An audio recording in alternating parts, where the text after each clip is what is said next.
Eu son unha persona que durmo moito. Durmo as miñas 8 horas diarias e 8 horas nocturnas. Sí, se lles dixen que dormía bastante. E son moi aficionado a poñer o despertador ás 8 da mañán para despois darlle o botonciño de 5 minutos máis. 5 minutos máis. 5 minutos máis para acabar levantándome a 1 da tarde. Pois ben, o goberno está facendo o mesmo co estado de alarma e cas prórrogas. Está dando o botón de 15 días máis. 15 días máis. 15 días máis. Que xa levamos tantas prórrogas que eu xa perdín a conta.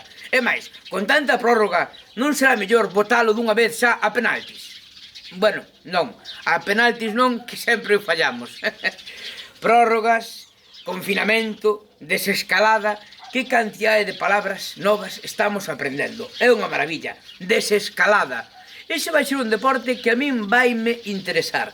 Sí, porque a escalada está ben, pero exixe moito sacrificio, moito esforzo. En cambio, a desescalada, como é cara abaixo, pois ten que ser máis fácil. E máis, para baixo, todos os santos axudan, e todos os quilos tamén. Así que aquí tedes o novo campeón mundial de desescalada. E agora vou a desescalar un pouco, porque está me entrando un sono que nin Dios. Ala, a desescalar. Desescalar, desescalar, desescalar.